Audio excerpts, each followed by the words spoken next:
I'd like you all to remember something I'm going to tell you. All this world is a stage.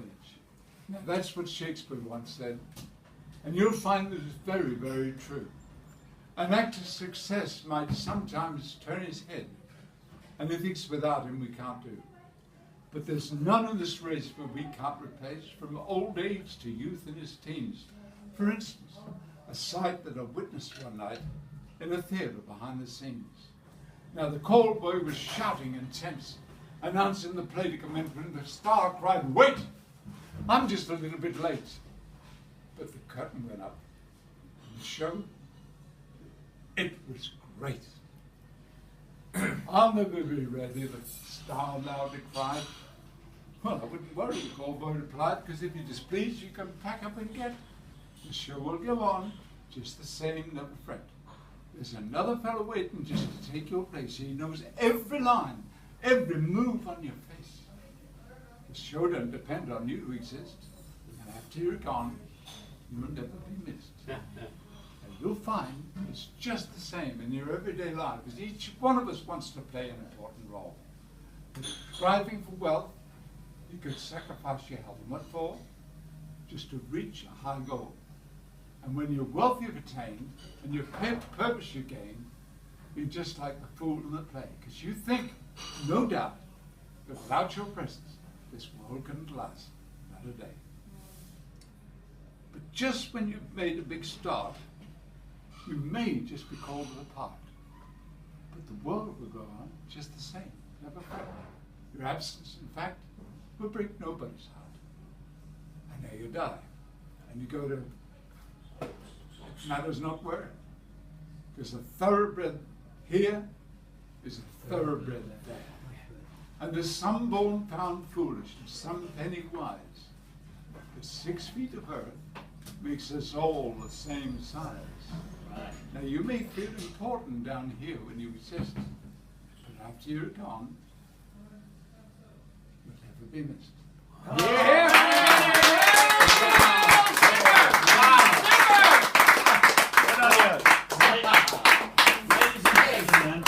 Ladies and gentlemen. Yes.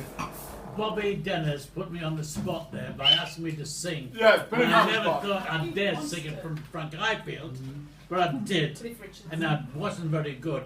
I'd like Bobby Dennis to tell us a poem about his little dog. Oh, yes. Sorry. Providence. Go on. Please tell us this story. Go on. Have you ever been broke? I mean, just broke to the wide, with just what you would stand up in and nothing besides, living on scraps for the best part of a week, when you can find them and know where to seek. I have been like that on a cold winter's night, when the streets were deserted with nothing in sight except a slow-moving bobby whose job is to see that the public's protected from fellows like me, who get put inside to answer a court while they're wandering round with no means of support. It always strikes me as a queer sort of joke to pick on a man because he is broke. Do they think he enjoys wandering round in the rain, soaked through to the skin with a dull aching pain through his stomach for getting its last decent meal? I remember the time, it's a long while ago, when I stood on a bridge with the river below. The last meal I had was 10 days before. I never expected I'd need any more. That night was the worst I'd ever known, with the dirty wet fog that chilled to the bone. I set my teeth hard and I set down my heels on the rail that my hands were to perish to feel, when a snivelling pup came out of the fog and whimpered at me, just a scrap of a dog, bedraggled and dirty, like me, just a wreck, with a sad little face and its poor scraggy neck. A few seconds more, and I would have died. But he just slicked my hand, and I sat down and cried. And I covered the poor little chap with my coat, and I carried him off to the one place I knew where they'd give him a bed and a biscuit or two. They didn't feel keen on taking him in. But the sergeant in charge gave a bit of a grin when I told him the dog could do with the meal. I'll fix him up, son. But how do you feel? It may be perhaps the sergeant had seen the state I was in. I wasn't too clean. The hunger and cold that I'd suffered all day exhausted my limits. I fainted away. Well, they fed me, they clothed me, they gave me 10 bob. And the following morning they found me a job. I've worked ever since and put a bit by, and I'm so pleased with life. I don't want to die.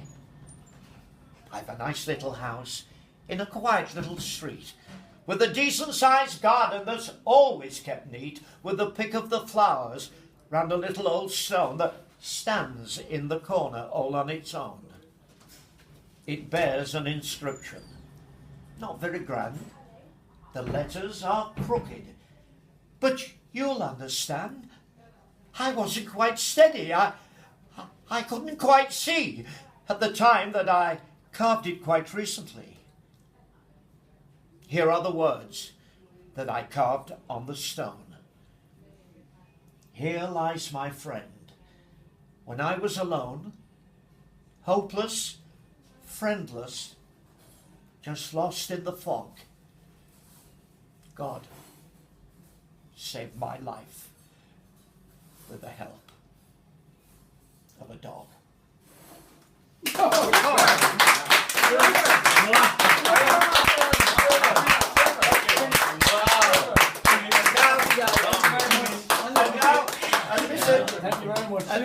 And now for a laugh for the ladies. And now for a laugh for the ladies. Some have heard the gentleman goes to the doctor, and unfortunately it was the lady doctor. Where are you going? We've got to go. Oh, you got to go. Oh. Yeah. You've got to go. Oh, Yeah, right. yeah. Oh, what's so? Sorry. Here we are again. Happy as can be. All good friends and joining company. Never mind the weather, never mind the rain. As long as we're together, up we go again. Here we are again. Happy as can be. All good pals and joining company.